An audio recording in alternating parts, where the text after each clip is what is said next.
Let us introduce you to Charlie J. Charlie ने एक app बनाई थी जिसकी वजह से ये फेमस थी। Dream big but dream smart. पर सिर्फ 1 साल के अंदर ये सीधा जेल पहुंच जाती है। ऐसे और भी लोग हैं जो फ्रॉड के लिए जेल में हैं। और इन सब में कॉमन क्या है, ये सब फोर्ब्स की 30 अंडर 30 की लिस्ट में थे। फोर्ब्स को भी पता है कि उसके सिस्टम में प्रॉब्लम है। इनफैक्ट उसने एक अलग से लिस्ट बनाई हुई है, हॉल ऑफ शेम, जहाँ पे इन लोगों को लिस्ट किया है। बचपन से फोर्ब्स सबने सुना होता है और कईयों की एस्पिरेशन भी होती है कि यार एक दिन मुझे भी इस लिस्ट में होना है। बट क्या ये रेस दौड़ने लायक है भी? इनके सिस्टम में कितनी गंदगी है और ये फ्रॉड लोग ये कैसे पहुंच जाते हैं फोर्ब्स में?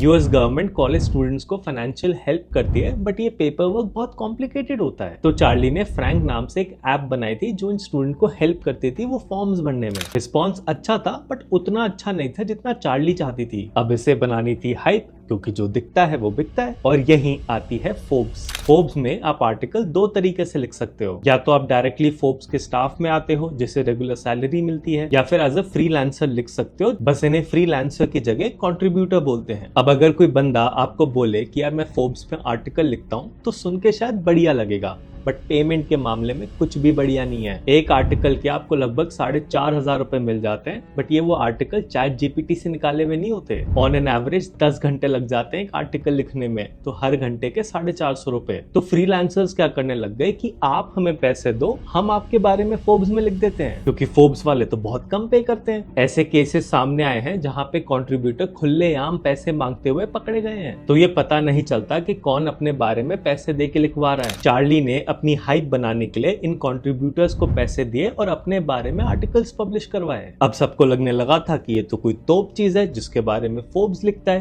क्योंकि फोर्ब्स का वो ऑथेंटिक टैग लग गया था। With everything that we need to know, let us introduce you to Charlie J. But Charlie यहाँ नहीं मानी। इसे था कि मुझे फोर्ब्स की लिस्ट में होना है। एक बार लिस्ट में आ गए तो अच्छा खासा नाम हो जाएगा और इन्वेस्टर्स भी मिल जाएंगे। पर ये फोर्ब्स की लिस्ट में आना इतना आसान नहीं होता कि पैसे दिए और लिस्ट में आ गए। लिस्ट के लिए पहले आपको कोई नॉमिनेट करेगा और उसके बाद फोर्ब्स के जजेस डिसाइड करेंगे कि कौन लिस्ट में आएगा और कौन नहीं। और यही रोल आता है पीआर एजेंसी का। चार्ली हायर करती है एक पीआर एजेंसी जो अपने नेटवर्क के थ्रू कई सारी नॉमिनेशंस फाइल करवाती है चार्ली के नाम, और दूसरी तरफ से फ्रीलांसर कंट्रीब्यूटर्स के थ्रू आर्टिकल्स भी पब्लिश करवाती रहती है। कुछ एजेंसीज ओपनली एडवर्टाइज करती हैं कि हम आपके बारे में गारंटीड आर्टिकल पब्लिश करवा देंगे वरना पैसे वापस। अब जब फोर्ब्स के जजेस के सामने चार्ली की प्रोफाइल आती है तो बड़ा इंप्रेसिव लगता है कि इसके बारे में तो फोर्ब्स ने ऑलरेडी कई बार लिखा हुआ है। तो जिसने भी इसके बारे में लिखा होगा उसने अपने पार्ट पे सही से रिसर्च करी होगी, प्लस इतने सारे लोगों ने इसे नॉमिनेट भी करा है। और जो चार्ली के बड़े इन्वेस्टर्स थे उन्होंने भी अपनी तरफ से एक अच्छी रेफरेंस दे दी जजेस को। यार इन्वेस्टर का अपना फायदा है कि कल को स्टार्टअप फोर्ब्स की लिस्ट में आ गया तो इन्वेस्टर की वैल्यू भी बढ़ जाएगी। तो ऐसा नहीं है कि जजेस बिके हुए हैं।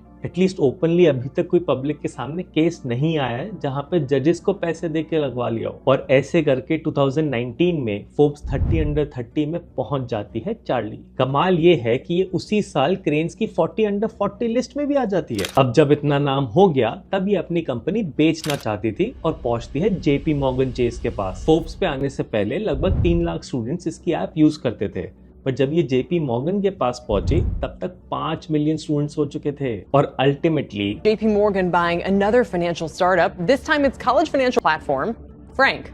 JP Morgan bye market value दुनिया का सबसे बड़ा बैंक है। इसे था कि फ्रैंक के यूजर्स को कल को जाके ये credit card, home loan, car loan ये सब बेचेगा, तो इसीलिए तो इसने 5 मिलियन स्टूडेंट्स के लिए इतना पैसा दिया था। अपनी फेक हाइप क्रिएट करके चार्ली यहाँ तक तो पहुंच गई थी, बट यहीं से इसकी कहानी खतरनाक ट्विस्ट लेने वाली थी। जब बैंक ने इन बच्चों को मार्केटिंग ईमेल्स भेजने स्टार्ट करे तब कुछ अजीब सी चीज बाहर आई। रैंडमली 4 लाख बच्चों को मेल भेजी जिसमें सिर्फ 28% एक्चुअली में डिलीवर हुई थी।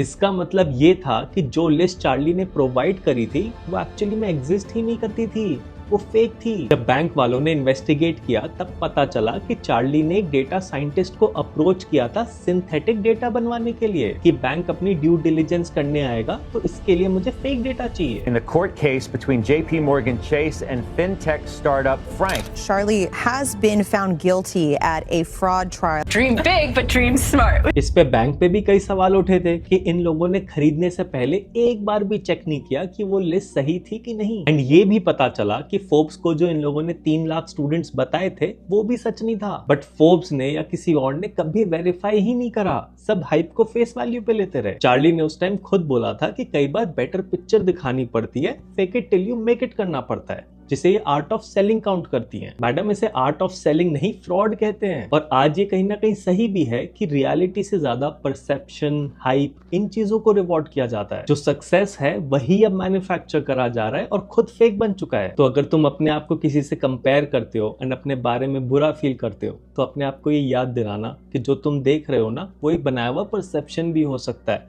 जरूरी नहीं है कि वो रियलिटी हो।